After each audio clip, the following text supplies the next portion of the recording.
Hello friends, ఎలా ఉన్నారు? ఓటమి లేని వారికి అనుభవం రాదు. అనుభవం లేని వారికి జ్ఞానం రాదు. సంతోషంగా ఉన్నవారికి సమస్యలు లేవని కాదు, వాటిని ఎదుర్కొనే ఆత్మవిశ్వాసం, శక్తి ఉందని. డబ్బును పొదుపుగా వాడేవారు జీవితంలో ఎదుగుతారు. మాటను పొదుపుగా వాడేవారు సమాజంలో ఎదుగుతారు. కాలాన్ని వృధా చేయడం అంటే నిన్ను నువ్వు దోపిడీ చేసుకోవడమే. క్యారెక్టర్ లేని వాళ్ళు అన్న మాటలు పట్టించుకొని నువ్వు అతిగా ఆలోచించి నీ మనస్సును బాధపెట్టాల్సిన అవసరం లేదు. ఒక్కసారి నిర్ణయం తీసుకున్నాక మళ్ళీ వెనక్కి తిరిగి చూడకు. ఎందుకంటే ప్రతిసారి గతం గురించి ఆలోచించే వాళ్ళు జీవితంలో ముందడుగు వేయలేరు. గెలిచేవాళ్ళు 24 గంటలు కష్టపడుతుంటారు. ఓడేవారు 24 గంటలు ఆలోచిస్తూ ఉంటారు. ఒక ఆకు రాలుతూ చెప్పింది ఈ జీవితం శాశ్వతం కాదని. ఒక పువ్వు వికసిస్తూ చెప్పింది జీవించే ఒక్కరోజైనా గౌరవంగా జీవించమని. ఒక మేఘం వర్షిస్తూ చెప్పింది చేదును గ్రహిస్తూ మంచిని పంచమని. ఒక మెరుపు మెరుస్తూ చెప్పింది ఉండేది ఒక క్షణమైనా ఉజ్వలంగా ఉండమని. ఒక కొవ్వొత్తి కరిగిపోతూ చెప్పింది చివరి క్షణం వరకు పరులకు సాయపడమని. ఒక ఏరు జలజలా పారుతూ చెప్పింది తనలాగే కష్ట సుఖాల్లో చలించకుండా సాగమని. ఒక వృక్షం చల్లగా చెప్పింది తను కష్టాల్లో ఉన్న ఇతరులకు సుఖాన్ని ఇవ్వమని. జాబిల్ని వెలుగుతూ చెప్పింది తనలాగే ఎదుటివారిలో వెలుగు నింపమని. నిజాన్ని మార్చే శక్తి ఈ ప్రపంచంలో ఎవరికీ లేదు, కానీ ప్రపంచాన్ని మార్చే శక్తి నిజానికి ఉంది. చేసిన తప్పుకు క్షమాపణ అడిగిన వారు ధైర్యవంతుడు, క్షమించగలిగిన వాడు బలవంతుడు. విజయం సాధించాలంటే మెదడుతో ఆలోచించాలి, మనసుతో పనిచేయాలి.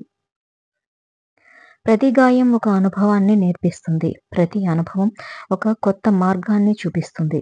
గెలిచినా ఓడినా నిన్నుగా నిలిపేది మాత్రం నీ వ్యక్తిత్వమే. చావడానికి ఒక క్షణం ధైర్యం ఉంటే చాలు, కానీ బ్రతకటానికి అది జీవితాంతం కావాలి. నిజమైన మరణం అంటే ప్రాణం కోల్పోవడం కాదు, ధైర్యం కోల్పోవడం. గాయపడనిదే మనిషి పరిపూర్ణుడు కాలేడు. ఎందుకంటే మనిషి తన శిల్పాన్ని తానే చెక్కుకునే శిల్పి కనుక. ఆలోచించకుండా వదిలేసే మాటలు అణుబాంబు కంటే ప్రమాదం. ఇతరులు నిన్ను ఎంత రెచ్చగొట్టినా చిరాకుపడి పరుష భాషతో సమాధానం చెప్పకు, శాంతంగా ప్రవర్తించు. బలమైన నిర్ణయం తీసుకోకపోతే భవిష్యత్తు బలహీనపడుతుంది. మీ సమస్యలు ఎవరికీ చెప్పుకోకండి, ఎందుకంటే 90% వాటిని విని ఆనందిస్తారు, మిగిలిన వారు పట్టించుకోరు. ఇతరులను జయించడం కంటే తనను తాను జయించడం చాలా కష్టతరమైనది. సహాయం అనేది అత్యవసర పరిస్థితుల్లో మాత్రమే స్వీకరించాలి, లేదంటే అది నీ వ్యక్తిత్వాన్ని కోల్పోయేలా చేస్తుంది. నువ్వు సంతోషంగా ఉండు, ఈ సంతోషాన్ని నలుగురితో పెంచుకో. ఇదే అసలు సిసలైన సంతోష రహస్యం. పుకార్లు శత్రువుల ద్వారా పుట్టి, అజ్ఞానుల ద్వారా పాకి, మూర్ఖుల ద్వారా అంగీకరించబడతాయి. మంచిగా బ్రతకాలి అనుకునేవారు ఏ విమర్శనైనా తట్టుకొని విసిరి పారేసే ధైర్యాన్ని కలిగి ఉండాలి. అప్పుడే గర్వంగా తలెత్తుకొని బ్రతకగలరు. ఒకరోజు బుద్ధుణ్ణి ఒకరు అడిగారట, నువ్వు మెడిటేషన్ చేసి ఏం పొందావని? దానికి బుద్ధుడు సమాధానం ఇస్తూ ఏమీ పొందలేదు, కానీ నేను పోగొట్టుకునేది మాత్రం చెప్పగలను. అవి కోపం, ఒత్తిడి, ఆందోళన, చావు భయం. ఈ లోకంలో అందరూ మట్టి ముద్దలే, కాకపోతే ఆ మట్టి ముద్దలో కొందరు ప్రేమను కలుపుతారు, మరికొందరు ద్వేషాన్ని నింపుతారు. ప్రతిదాని గురించి తీవ్రంగా ఆలోచించి సాధించేదేమీ లేదు, ఆయాసపడటం తప్ప. శాంతంగా ఉండటం, ఆలోచించటం మొదలు పెట్టండి. ఆరోగ్యంగా, శక్తివంతంగా ఉంటారు. గతాన్ని తలచడం మానుకో, భవిష్యత్తు గురించి కలలు కను. ప్రస్తుతంపై మనస్సు లగ్నం చేయి. ఇష్టంతో చేసే పనులకు విజయాలు ఎక్కువ. ఎదుటివారిలో మంచినే చూసే మనసుకు ప్రశాంతత ఎక్కువ. జీవితం ఎవరితోనూ ఆగిపోకూడదు, కాలంతో పాటే సాగిపోవాలి. ఆరంభంలోనే ఫలితం అందకపోవచ్చు, అయినా నిరాశ పడకుండా కొనసాగించడమే ఉత్తమ లక్షణం. సమస్య వెనుక సమాధానం, దుఃఖం వెనుక సుఖం, ప్రతి కష్టం వెనుక ఒక అవకాశం ఎప్పుడూ తప్పకుండా ఉంటుంది. సమస్య ఎదురైనప్పుడు నువ్వు ఏ విధంగా స్పందిస్తావు అనే దానిపైనే నీ భవిష్యత్తు ఆధారపడి ఉంటుంది. మర్యాద అంటే తలంచుకుని బ్రతకడం కాదు.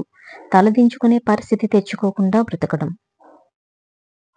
ప్రతి అనుభవం జీవితంలో ఎక్కడో ఒక చోట ఉపయోగపడుతుంది. ఎందుకంటే ఏ అనుభవం సులువుగా రాదు అనుభవిస్తే తప్ప. దేవుడు తలరాతను ఎవరికీ చెడుగా రాయడు. కేవలం మనిషి తన స్వంత ఆలోచనలతో చెడుగా మార్చుకుంటాడు. ఫలితంపై ఎంత శ్రద్ధ చూపిస్తారో దాన్ని పొందే పద్ధతుల్లోనూ అంతే శ్రద్ధ పాటించాలి. వ్యక్తిత్వం కోసం విజయాన్ని వదులుకో, కానీ విజయం కోసం వ్యక్తిత్వాన్ని వదులుకోకు. సెటిల్ అవ్వడం అంటే ఉద్యోగం రావడం, పెళ్లి చేసుకోవడం కాదు. అప్పు లేకపోవడం, మీకు అవసరం వచ్చినప్పుడు పక్కవారి దగ్గర చెయ్యి చాపే అవసరం రాకపోవడం. ఒకరిలా అవ్వాలనుకోవడం ఆశయం, ఒకరిలా ఉండాలనుకోవడం ఆదర్శం. కానీ నువ్వు నీలా ఉండాలనుకోవడం అవసరం.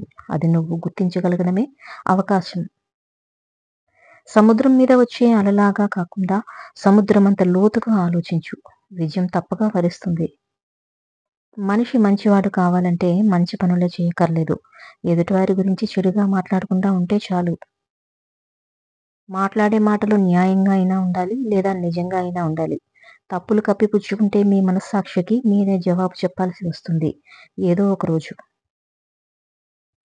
మనిషి నోటిని 2 చోట్ల అదుపు చేసుకోవాలి. ఒకటి తినేటప్పుడు, 2 మాట్లాడినప్పుడు. మొదటిది ఆరోగ్యాన్ని కాపాడుతుంది. రెండవది బంధాన్ని కాపాడుతుంది. నీ లైఫ్ నీది. దాన్ని ఆ పక్కవారు, అటుపక్కవారు వైపు చూస్తూ వృధా చేయకు. నీ జీవితం మీద నువ్వు 100% బాధ్యతగా తీసుకో. రేపు లేదు అన్నంత కసిగా నీ జీవితాన్ని జీవించు. ఒక మనిషి మరో మనిషికి నోటవ్వదు. నువ్వు స్లోగా ఉంటే బీసీ కాలం నాటివాడివని, ఫాస్ట్‌గా ఉంటే మరీ స్పీడ్ అని, ఆత్మవిశ్వాసం ప్రదర్శిస్తే అహంకారమని, బాధపడితే పిరికివాడవని, జాగ్రత్తగా ఉంటే పిసినారివని, ఖర్చు పెడితే ఆడంబరమని, అనుమానిస్తే ఎవరిని నమ్మడని, నమ్మితే అమాయకుడివని, మంచిగా ఉంటే చేతగానివాడివని, ఆవేదనతో అరిస్తే పొగరని, ఇలా అన్ని సందర్భాల్లో అపార్థం చేసుకునేవారే ఎక్కువ. ఇక నీ తీరు స్థిరంగా లేకపోతే అలా అనుకోవడం ఇంకా ఎక్కువ. పక్కవారి జీవితాల్లోకి తొంగి చూసే బదులు నీ బ్రతుకును దిద్దుకుంటే మేలు. సంవత్సరాల తరబడి ద్వేషాలు పెంచుకునే బదులు హృదయపూర్వకంగా క్షమించి 10 నిమిషాలు ప్రేమగా మాట్లాడడం మేలు. అందని వాటి కోసం చింతించే బదులు కలిగి ఉన్నదాన్ని బట్టి సంతృప్తి చెందడం మేలు. కలిగి ఉన్న వారికే ఇచ్చే బదులు బీదవారికి ఇస్తే మేలు.